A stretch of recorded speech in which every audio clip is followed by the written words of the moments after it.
Hello, Judges. My name is Tanajpreet Kaur from Class 11 Commerce from Asian International School, and our topic is mud fridge. Problem statement: inefficient and exploitative use of electricity from the use of modern refrigerators.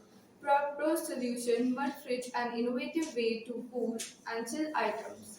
How the solution idea works. A mud fridge, often referred to as a zeal pot or pot-in-pot refrigerator, is a simple, low-tech and environmentally friendly refrigerator system. Materials required: to create a mud fridge, you need two clay pots of different sizes, sand, and a cloth or burlap sack. Shruti Bhakta from class 11B. Assembly. Place the smaller clay pot inside the larger one, leaving some space between them. Fill the gap between the two pots with wet sand. The sand helps to create a thermal barrier between two pots. Dampen the clothes or burlap sacks and place it over the top of the larger pot to cover the opening.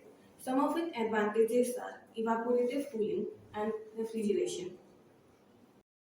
Hello, my name is Harsh Sharma, class 11 Commerce section B from Asian International School. Other advantages of mud fridges are accessibility, cost effectiveness, environmental impact, and job creation. The production and maintenance of mud fridges can create job opportunities, especially in rural areas. Thank you.